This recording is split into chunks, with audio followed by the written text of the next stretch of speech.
Hi, I'm Natalia Rose, and today we're going to talk about the health conditions that can be helped with fasting. If you undertake fasting in an intelligent way, which I believe means to couple fasting with colonics and enemas, and when I say fasting, I mean juice fasting, not water fasting or dry fasting, you can definitely improve your state of health and alleviate or relieve, improve chronic conditions and acute conditions that you may be suffering from.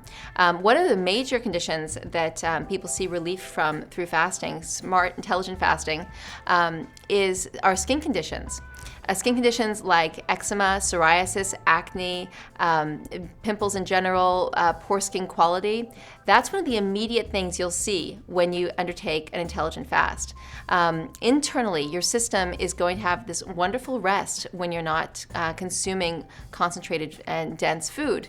And in that period, while your body's resting, so many of your organs are going to get the chance to regenerate. So your organs are going to get to breathe, take in more oxygen, receive more nutrients from the vegetable juice that you're consuming without having to break down all the dense substances that you would otherwise be consuming. And you literally get a chance to regenerate the body at large. So you can expect to see improvement throughout your body.